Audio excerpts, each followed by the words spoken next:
নমস্কার বন্ধুরা, আমার সবুজ ভিলা ইউটিউব চ্যানেলে সকল প্রিয় বন্ধুদের জানাই অনেক অনেক শুভেচ্ছা স্বাগত।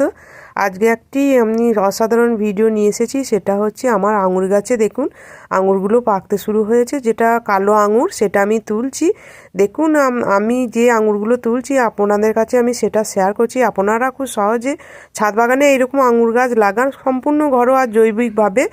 আমার ইউটিউব চ্যানেল, আমার সবুজ ভিলা ইউটিউব চ্যানেলে আপনারা সার্চ করে দেখতে পারেন আমি কিভাবে আঙুর গাছ লাগিয়েছি এবং পরিচর্যা কিভাবে করছি। আর এইরকম সুন্দর সুন্দর ভিডিও আমার চ্যানেলে পেয়ে যাবেন। আর এই আঙুর গাছ অবশ্যই আপনারা ছাদ বাগানে লাগান।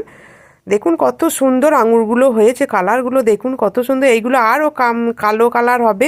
আমি তুলে নিলাম যেহেতু পাখিতে খেয়ে নিচ্ছে, সেই জন্য আমাকে তুলতে হলো। আর আপনাদের সেটা আমি দেখালাম, সেটা খুবই আনন্দ লাগছে তুলে। এরকম যদি আমাদের বাগানে খেতে হয় আঙুর, কতটা আনন্দ লাগে সেটা বলে প্রকাশ করা যায় না।